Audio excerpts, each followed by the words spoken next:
Hello, everyone. Very good morning to all of you. A very happy Women's Day to all of you out there. And a shout out to those who have supported you in your role in this world and appreciated the impact you have created.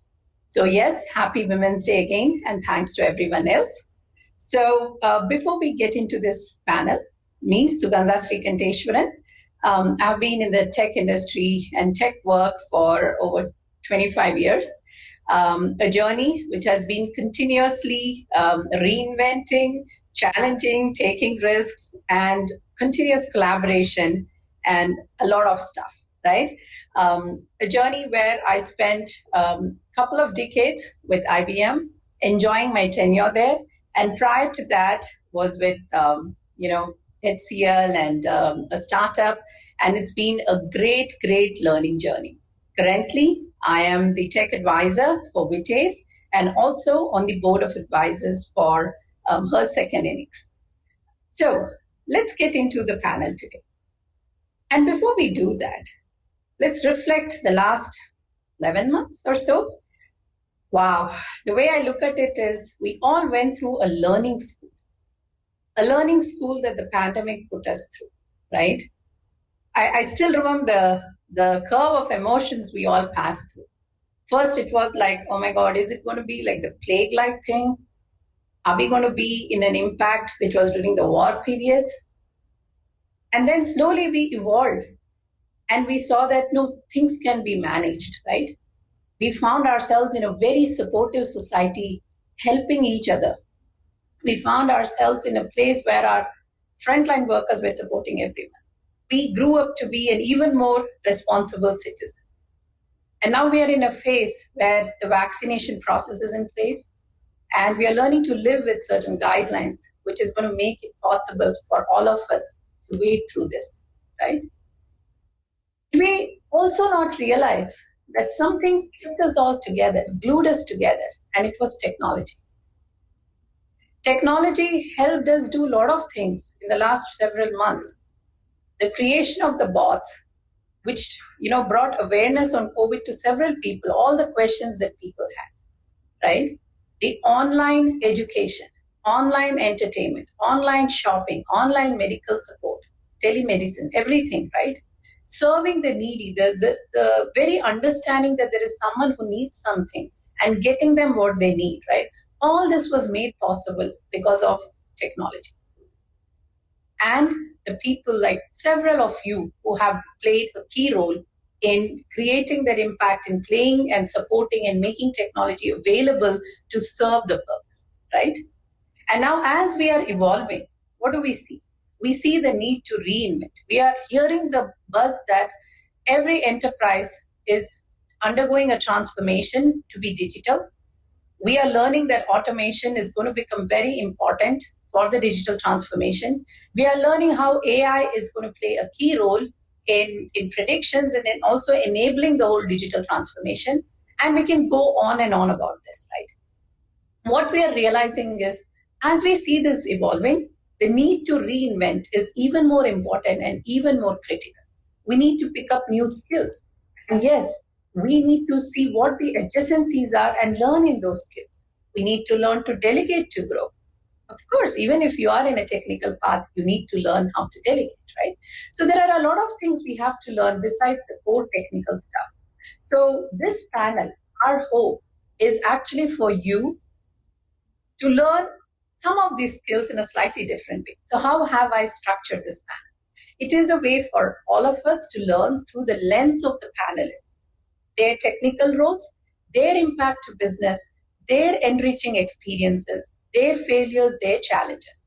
Let's learn about them in tech so that the you in tech grows further, or if you're at an early stage, you blossom, right?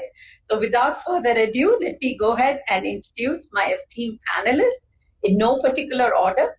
I'm very happy to welcome Gopi Bahl, Associate Director, Macquarie, India. Gopi is a senior leader in Macquarie, heading multiple teams, managing banking, financial services, technology products, financial reporting, and analytics in India.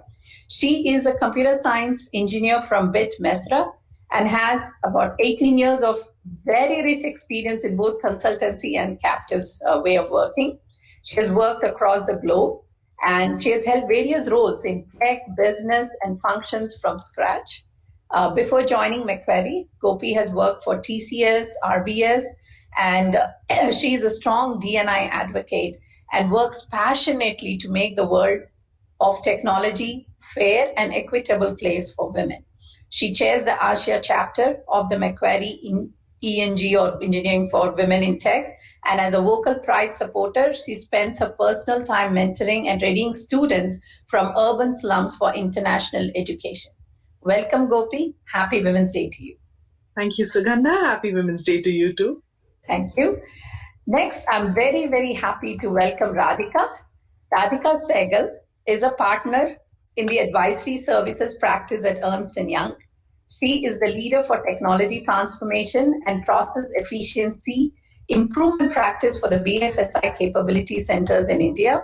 That reminds me of something. I don't know if you all noticed a data point during the pandemic, right?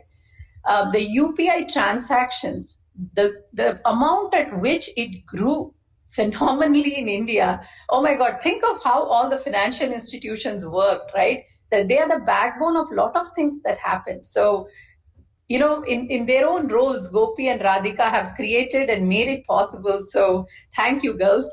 And let me continue on Radhika's introduction, right?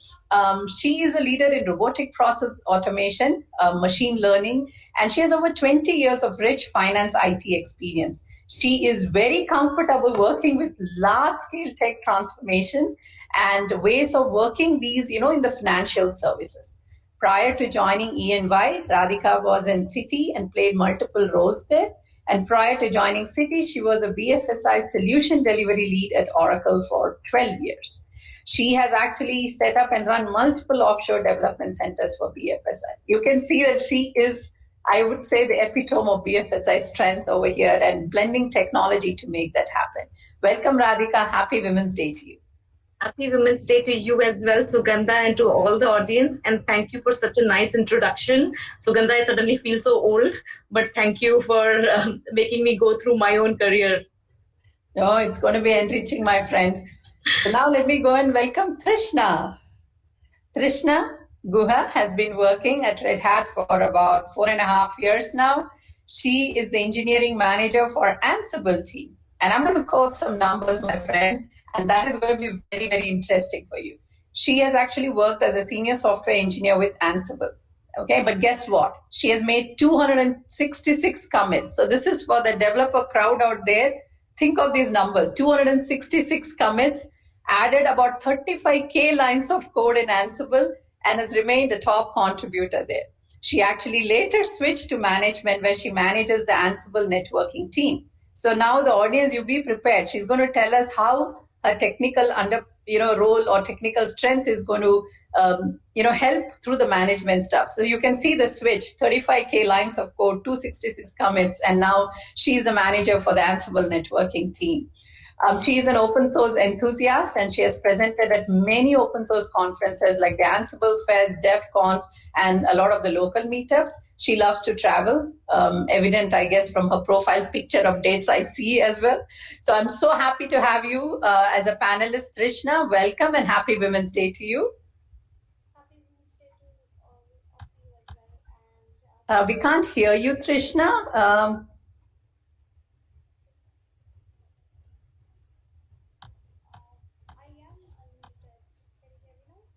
We are unable to hear Trishna. Let me tell the coordinator. Just give me a second.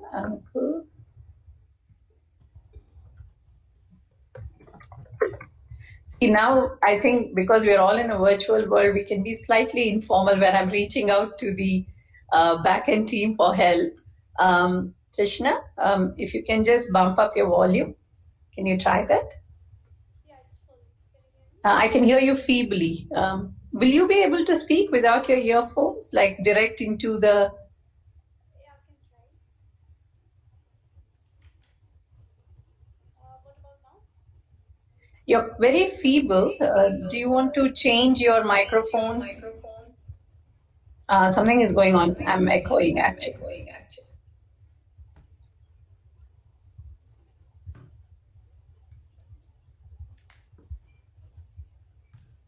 How about now? It is good if you're on two devices, if you can mute one and bump up the volume a bit more. We are hearing you very feeble, and I know that you are very clear usually. I've had you in some panels before. Let me do this, Trishna. Why don't I give you a few minutes? Just try your system, or let me bring our next panelist and then we'll come back to you. Okay, so who is our next panelist, right? This is a world of inclusion and we learn from everyone. I have my dear friend Sameep Mehta here. He is a distinguished engineer with IBM India Research Labs, actually IBM Research Lab globally. He leads the data and AI platform strategy. His work focuses on developing novel AI and ML algorithms and solutions for real-world enterprise problems, infuse trust, transparency, and fairness in AI algorithms and platforms. And the work is part of multiple products and customer deliverables. He has appeared in premier AI conferences and leading newspapers and magazines. And of course, he delivers guest lectures on these topics at various conferences and educational institutions. And you know what? This particular field has actually surfaced even more awareness on how we can squish the bias and how we can be aware and really create a very nice playground for all of us. Welcome, Sameep. I'm so glad to have you as part of this panel. Thank you, Sugandha. I'm really excited to be here. Great. So we need to get started. So let me do a sound check with Trishna. Trishna, how is it going at your end? No, unfortunately, we're not able to hear you, my friend. Let's do this. Why don't we allow you to exit? And when you come back, can you remove your the other device and just have your stuff? And when you're back, Ankur, please let Trishna in. And friends, remember Trishna, the open source enthusiast. We'll bring her back as we go through the questions. Okay? Great. Thank you. Okay. So here's how we're going to do now, right? So I introduced you all, and I know by no means I would have covered everything that I thought I should, or maybe you thought should be included. So why don't we take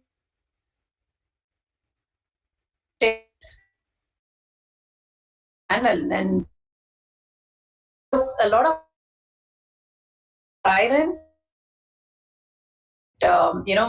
session that people should really benefit from. So why don't I go ahead round and ask each of you why you feel excited about it and quite relevant to this panel. So let me start with you, Gopi. Thank you, Sugandha, and thank you for that wonderful introduction. Happy Women's Day, everyone. Why I'm excited to be here. All right. I think I'm here in the first place because I represent extremes and everything that lies in between. I grew up in a small town, Ranchi. Yes, the one that Dhoni hails from, and I actually went to the same school as well. And then I moved on to work across various geographies and varied cultures across the globe. I think I've worked with all continents during the last 18 years. Then there's a flavor of, I was a computer engineer. So in spite of my BE in computer science, and a lot of people of my generation will be able to relate to this one, I was assigned testing tasks only at the start of my career, right? But then even that evolved, over the years. And at present, long story short, I lead a full business team. I lead a spectrum of tech teams across the retail banking business in Macquarie, India. So I feel that, my story could encourage people to step out of comfort zones, default choices, and those given opportunities, and then just go and try new things and say yes with your wings spread absolutely wide and feel the breeze in your face and enjoy each experience that life has to offer. So great. That makes total sense, Gopi. Thank you. Radhika, how about you? Thank you, Sugandha, for asking this question. Women in tech is a topic which is very, very close to my heart. As you said in the introduction, Sugandha, today all the businesses are run on technology. While businesses are being digitized, consumers belong to both the genders. But the statistics on technicians We have less than 30% women as technologists globally, and in India, it is as low as 15%. And what is more interesting is the fact that has been proven that this gender parity is not biological. It is all environmental. And I believe that environment begins at home. We individuals, men, women, we have to give exposures to our children, both sons and daughters, to have a gender neutral environment. As a kid, way back then, I had an opportunity to take computers as one of the electives instead of taking cooking. Electrical gadgets I got to choose instead of doing stitching. All of these were part of our school curriculum, and that gave me an exposure to technology which made me fall in love with technology. I ended up doing engineering post that and being a university topper in computer engineering, and here I am standing here where I'm leading technology transformation in one of the big fours for financial services across all the big multinational banks capability center in India. I'm very happy to be here to hear my co-panelists, their journey, as well as share my journey and take any questions from anybody out here. So thank you to WiT Ace as well as you, Sugandha, to have me here. Definitely. That's so exciting to hear, Radhika. The choices we make allows us to, experiment and do new things. And you're absolutely right. Takes us away from, a very typical approach that we would have normally taken. Trishna, I see you back. Yeah, can you hear me right now? Oh, yes, we can. Wonderful. So, Trishna, you're bang on time, my friend. So, maybe we can combine what you would have wanted to say then. So, first of all, Trishna, thank you for being on the panel. What excites you to be on this panel, and why do you think you feel so relevant and close to this topic of you in tech? Sure. First of all, happy Women's Day to everyone out here, and I'm really glad and to be here. So thanks for the lovely introduction, Sugandha. And why I feel relevant here is so as you can see, my day-to-day job, it involves like speaking with customers, understanding their problems, and make technical decisions and strategies for the product and the team that I work with. And like you said, Sugandha, there is constant need of automation today in this digital transformation journey. And the product that I work on, Ansible, it provides a solution exactly based on that in every other domain like IT, security, networking, cloud, and offers multiple SaaS offerings for automation. And at the same time, it's open source, which all of us know here today why it is so significant to succeed in this digital journey. So this is why I feel I can contribute to this discussion today. Excellent. Thank you so much, Trishna. Thank you. And welcome again. And Sameep, over to you. How do you feel you are relevant to you in tech? I think I'm like asking a redundant question, but I want to hear the other perspective from you. That's why. Please go ahead. Yeah, thanks, Sugandha. So I think I just wanted to be here to also talk about the other divide, which many of the technologists always get into, the divide between technical innovation versus business impact. And I think, many times we feel that, it's either or, right? Either I do like really, really deep technical work or I get too much engaged in customer discussions. And I think in my last few years, what I have realized is that it's not either or, it's almost like a cycle. When you say that, okay, right, you need technical innovation to fuel businesses. And in turn, businesses need new ideas, new innovations to make sure they are ahead of the competition. So, that's the slightly different angle, slightly different divide I wanted to bring out during this panel. So again, happy to be here and looking forward to more discussion on this topic. Thank you. Great. Thank you. Thank you so much. Okay, so let's move on. We're going to have 2 rounds and we have about 20 minutes to cover. So let's see how we will do over here. So first is let's focus on how do you really break a stereotype approach that's been thrusted in general amongst people, be it any gender like Radhika was alluding to, right? So let me start with you, Gopi, right? You say being empathetic doesn't mean one is weak.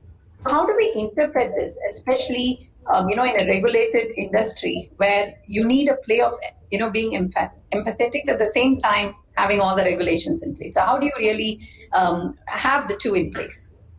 Sure. On the contrary, I think empathy is powerful, right? It helps you understand what another person is experiencing and the ability to devise a solution that works for everyone in a way that everyone wins together, which is important, and helps build a sustainable and collaborative, set of relationships as we, go. It builds a great culture, needless to say, high trust, self discipline, I would also add, and no compromise on regulation or doing the right thing, right? I mean, it is again not an either or by any stretch of imagination. It is in fact having more understanding of the requirement at hand, whether it's regulatory or whether it's security or whatever it is. Right now, another aspect of this, I think, is investing deeply in relationships. Personally, I have spent years, you spoke about that in the introduction as well, of mentoring underprivileged children. One of who now works with Macquarie in Australia, and he's like, my counterpart in Sydney. The others are either already doing their higher education in different Australian universities or getting ready to, start their classes. All it takes is, and this is just an example, but all it takes is the thought. It takes time and it takes some effort. You can call it empathy. I prefer calling it a long-term investment in all kinds of relationships. And at Macquarie, we really support the communities where we live in and where we work in. And that's just second nature for us now. Does that answer your question, Sugandha? Yes, it does. So just to, bring it back to the audience, right? Like we said, we are going to learn the U in tech through each one of your lens, actually. That is how we're going to do it. So a very nice takeaway is, in the field of technology, having this approach, right? Being empathetic is actually helping because it, brings you closer to the situation and the people that you work with. And it also allows you to take sound judgments. So that's what I inferred, and I think it's a very powerful message, Gopi. Thank you so much for sharing that. Radhika, we all are always thrown into new challenges, and we saw like last year something unplanned just dropped on us, right? So taking on new challenges under certain conditions never is considered, a norm. So how can this be, accepted or changed? What is the first step forward that one has to take when you're given this kind of a challenge in a very, conditions which are not always very pally and easy to work with? Thanks, Sugandha. And Sugandha, when you talk about challenging situation, I would like to share a personal story which was challenging in all aspects. This is 6 years back. I was already I was doing 2 different roles, which were really, really taking a lot of time, energy, had a lot of visibility. And just then I announced to my supervisor that I'm on my family leave. 7 to 8 months from now, I'll be going on a maternity leave.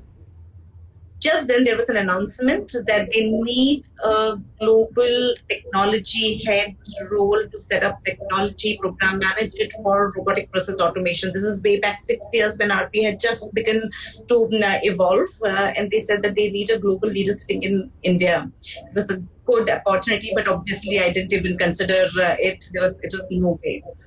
That was the time my boss, who was the head of India technology, came and said that, Radhika, I want you to take this up. I was very surprised at that. And he said, I'm giving this to you as a choice. First, rights of refusal. I know your health conditions. If you think you cannot take it, don't take it, but I think you should take it. And I was very surprised. I asked, you know that I'm going to be on maternity leave at the end of the year? And he said, yes, but I'm also sure that you will set the right team up to lead that. Cutting the story short, I did end up taking that role. It wasn't easy. From a health perspective, I went through a lot. I lost my mother-in-law that very year. Within 3 months into taking this particular project, I actually went on to getting onto a bed rest. And but if I fast forward, end of the year, the project was successful. And why was it successful was a lot of factors. One, huge support from my supervisor, from my team, from my family at home, who created an infrastructure for me, entire support structure to make me work even when I was on bed rest. And if I look at hindsight, if it wasn't for this role, it would have been emotionally and physically taxing to be on a bed rest and having lost somebody in your life. This actually got me into keeping myself busy and keeping myself engaged and doing something that's positive. But this is not my story. This story is all about that supervisor who pray called student. He gave a role to a woman, not just a pregnant woman, a very visible role, a very important role, which would have made or break his career as well. And he stood there and offered it to a pregnant woman. Lot of stereotypes is getting broken here. We talk about biases. We do talk about a lot of biases, a lot of stuff that we face, but we should celebrate such leaders, men in this particular case. And to Gopi's point, empathy being demonstrated at a different level. And it was not just a role given, an entire support system to make it successful. So wanted to just cheers to all those men leaders as well who have made it happen for various women to be successful. Excellent. Wow. No, that was very powerful. And the way I take away is, one is the leader who gave you the opportunity. Second, you, even though you were going to be in the family way, you accepted the challenge, believing that I'm going to take this.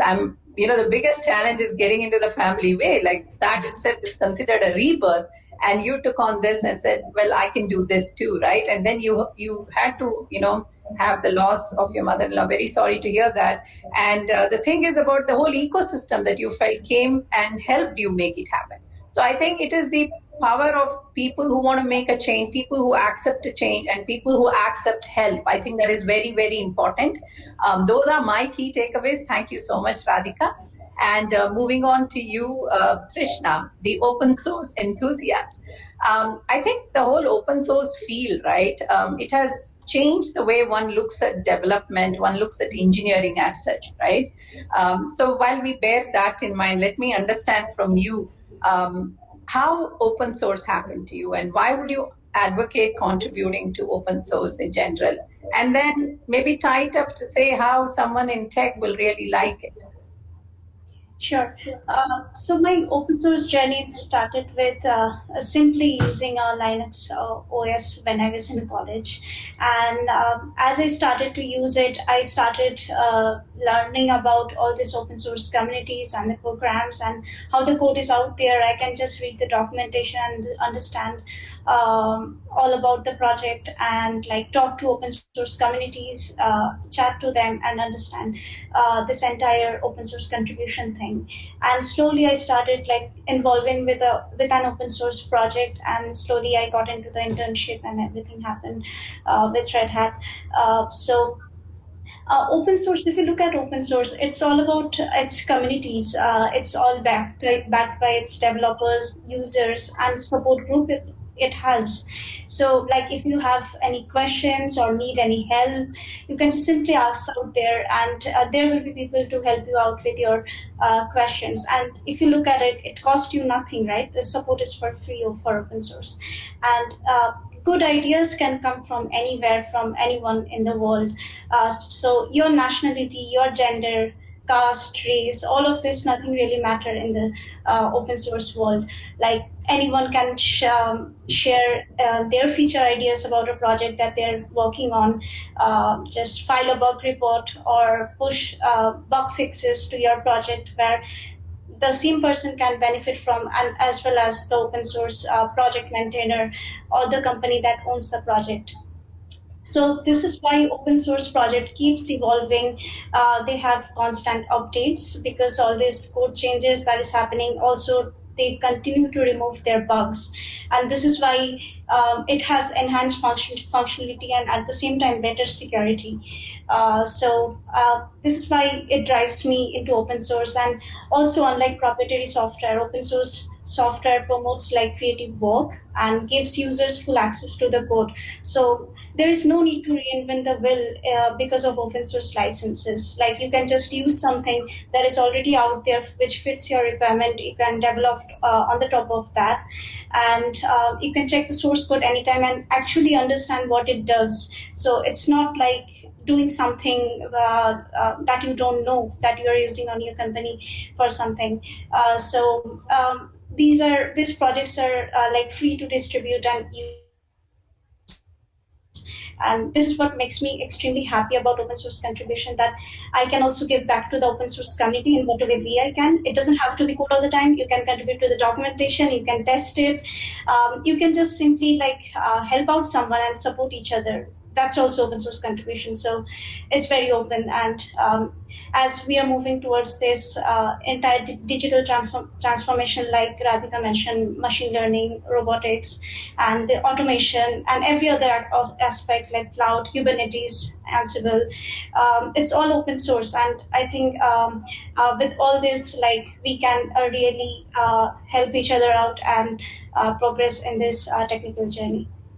Got it. No, thank you so much, Trishna. That was enlightening, and I hope folks out there will start looking up the projects, and like you said, you can create an impact in any way. Thank you again for that.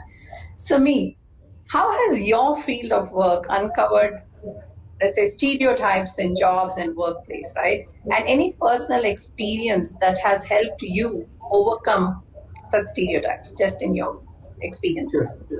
Sure. I think so like you mentioned, right? I think I have done a lot of work around the whole, how do we bring trust into data and AI?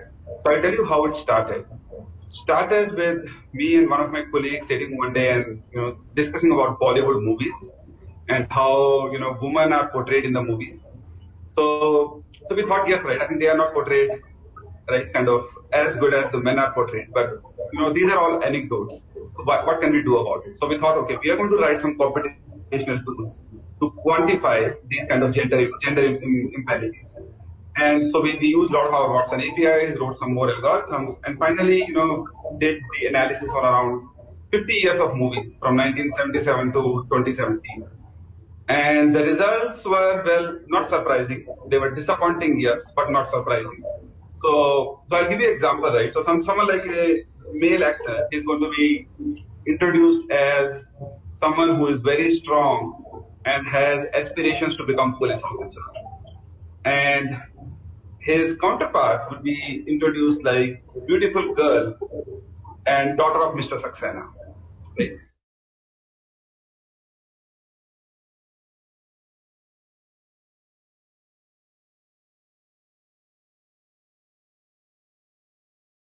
Is where the actress had zero role. If you look at the Wikipedia plot, she doesn't even get mentioned. But if you look at the movie poster, she has like 50% of real estate on the poster. So there were a lot of these stereotypes which we kind of discovered. Again, like I said, they were not surprising, but we were the first ones to actually start writing computational tools for them. Because once you can quantify, then only we can improve. And the journey which started there in 2016 is still ongoing. So now we have built a lot of fairness and bias detection tools, bias mitigation tools. They are part of open source libraries. They are part of commercial offerings, and so that I think I would say one way where we started from a very, very toy project, but really put a technology lens to it, which helps us scale to a level where a lot of people are talking about it. The tools have a lot of usage, a lot of contributions and other things. So I'm going to stop here, Sugandha. That was insightful, man. And I think the study that you mentioned and several other studies, if not many other things, but I think the whole AI field has brought out a lot of awareness on these stereotype approaches that were put and the bias. And I think it's helping us to actually fix things even faster. When you're aware, you can fix, right? So I think that's helpful. So thanks, Sameep, for sharing that. We go to this next round, and I'm going to be cognizant of time, my friends. We are going to extend this session by a few minutes, okay, so that we can get you the information that will help you guys, right? So this next round is kind of an assorted round, right? Wherein everyone has certain experiences that we can all learn and build from. right? So let me go and let me start with Gopi again over here. So Gopi, we were discussing about embracing failures, right? So what is your take on that? How do you think one can accept it and use it, as the proverb says, as a stepping stone to whatever you're going to get? Sure. So Sameep talked about this, right? We all agree the surest way that we have to succeed is to keep innovating and trying different things. And, that's the environment I consciously try to create in my team, to be able to nurture those ideas and efforts and keep them going. Now, for that, it must be a safe place to fail, right? And to make it safe, you got to celebrate the learnings that come with the failures, or the things that do not go the way we really thought they would, or we'd like them to. So how does one do that? I thought that the way to do it was to be comfortable with my own vulnerability, talk about my own shortcomings and failures. It does not, just like being empathetic, make me weak. On the contrary, I have the comfort of, being a confidant who knows what's up. So I can help my team, support them at work and my daughter at home, both, sort out any risks or potential problems they may run into, early in the cycle, just because of that psychological safety net that is provided. So embracing my own failures kind of gives others the comfort to talk about their failures, and then just learn and celebrate and move on. Great. Now, that's very important. I think celebrating failures is not very natural for everyone, and we should, like you said, let's learn and move on, right? Because the mere thing of acknowledging and accepting itself is a learning in itself. So thank you, Gopi, for being so candid and sharing that. Control Alt-Del. We have to do that every now and then to ourselves. And let's hear from Radhika why she believes this is important. Why should we, reboot ourselves every now and then? And Radhika, enlighten us, my friend. Thanks, Sugandha. Rebooting is very important. Otherwise, one tends to get complacent. I have had a very stable career where I have not changed too many jobs, but I have made 2 or 3 different shifts in the last 20 years. And each time I had rebooted myself. So after leaving Citl, which became iFlex, which became Oracle Financial Software Services, 12 years I was in that organization. Organization went through 3 different changes, even of name, management, but I was there. And so I got a lot of good exposure. But after that, it reached a point where it was heading towards complacency. And that's where I could quit to join Citi. When I quit in iFlex or OFSS, I had big team of hundreds of people that I was leading. And I joined Citi as an individual contributor. Completely rebooted. It wasn't easy. It was very difficult. It was, for me personally, I felt that I've made a big mistake. But from there on, after a lot of hiccups, I went on to set up Citi's Technology Center in India, and part of that leadership team which set that up. So I got that opportunity to run that and then create history for Citi. And when things were going pretty fine, 8 years, I again rebooted myself and I joined EY to lead the technology transformation for financial services, from a 9 hours job to 24/7 being on road, from stability to again instability. It wasn't easy initially, but it has given me exposure to meet a lot of people, to personally grow and grow businesses. And to Gopi's point, you will face a lot of failures in between. All of these in the end looks very hunky-dory, and it looks that things have been positive, but it has been on a lot of bumpy rides. It has been on a lot of failure points. Perseverance has been the key element. But if I wouldn't have rebooted, if I look back, I would have been in that complacency where I cushioned, but I wouldn't have expanded my boundary. So that's my message to everybody, that it is going to be difficult to reboot, but there are times when one needs to reboot, and it has it's positive on a long term, but it's not going to be easy. So seek support from everybody. Got it. Thank you, Radhika. And Radhika, when I talk to Trishna and Sameep, there's a question for you. Are ecosystems often very individuals dependent? If you can kindly respond in the chat, maybe others can see. And Sameep, maybe the question, the last one, how can I contribute in making work environment around me more inclusive?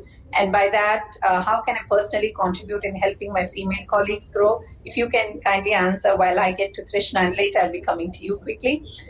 So Trishna, we saw your transition from a technical code committer, code writer to a manager, right? In your opinion and through your transition journey, how do you think a technical expertise actually strengthens the management role? Yeah. With this question, Sugandha, I can actually connect to what Radhika's just said about rebooting.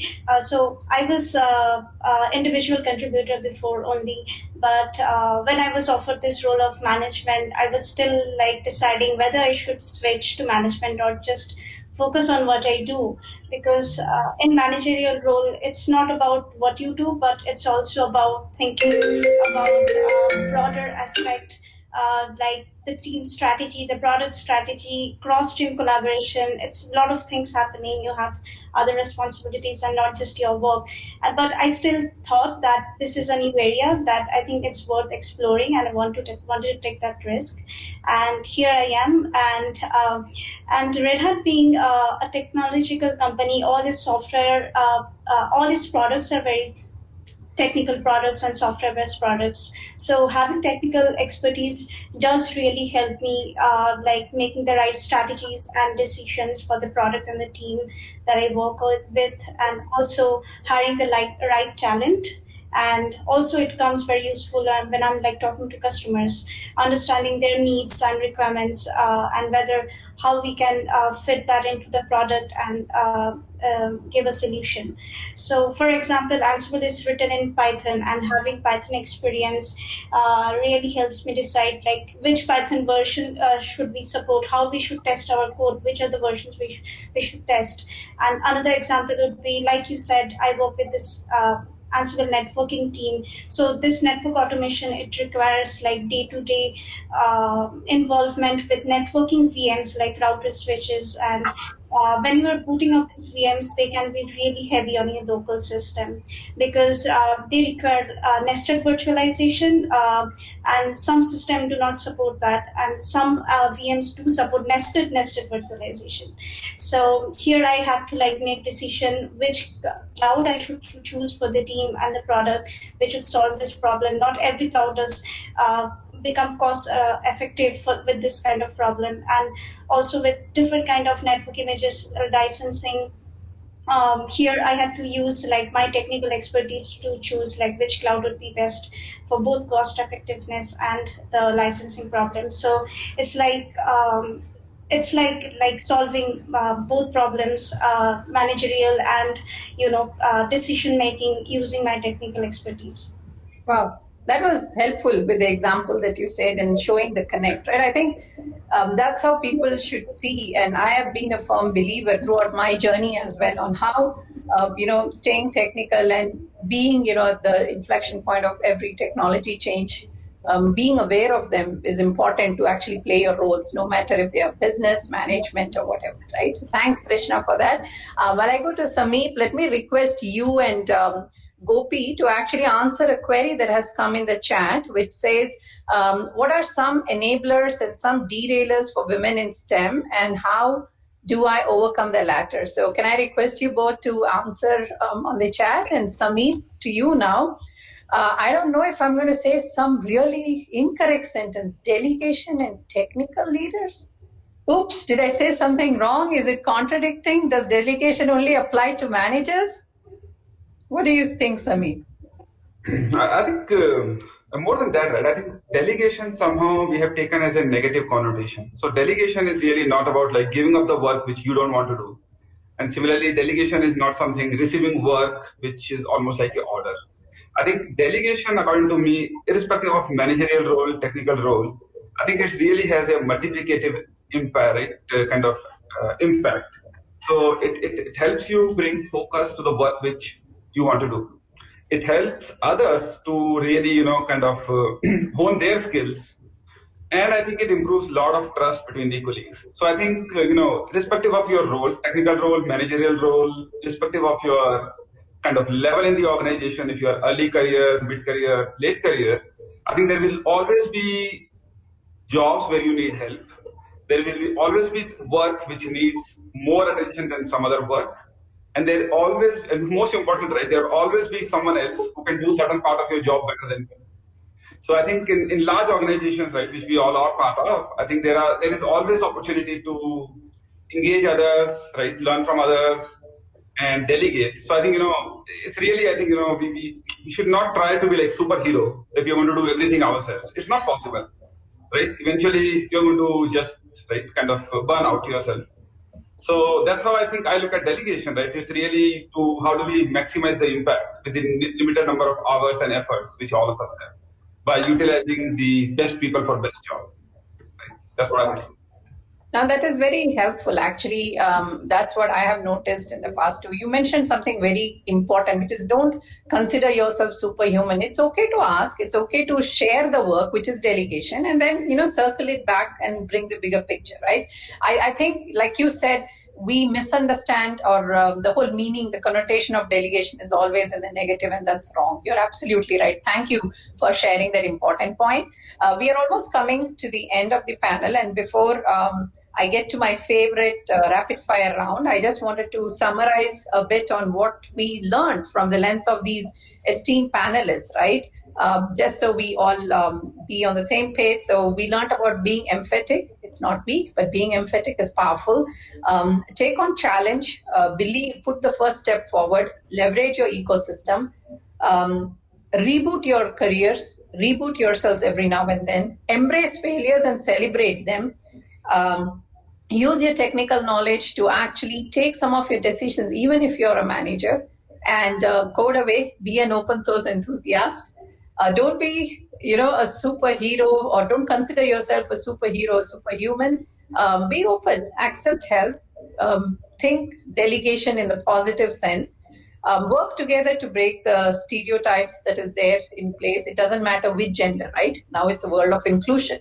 So look at it with the neutral lens and get there. So I think very powerful takeaways that I have noted and recorded from this session. And as we get to the closure, what I want to do is just take a few seconds, my friends. And what is your takeaway word or phrase for this particular you in tech, to be or not to be? Let's start with you, Gopi. It's wabi sabi, celebrating imperfection. Ah, nice. Sameep. Okay, yeah, I think always be a beginner. Always be a Irrespective of beginner. where you are. Nice. Radhika? Voice of technology more human, right? Adding women's voice. Nice. It reminds me of, what is that vehicle? MG Hector, actually. Trishna? Innovation and creativity. Very nice. Oh my. I hope all of you took note of that. The reason I wanted this rapid fire is what comes to your mind, right? Keep that in perspective, my friends, as you in tech are going to shine, take this world forward, and you are going to create impact through your own ways of working. Thank you, everyone. Thank you, my dear panelists. You made this very, very interesting, very learning, and how should I say it, exciting as well.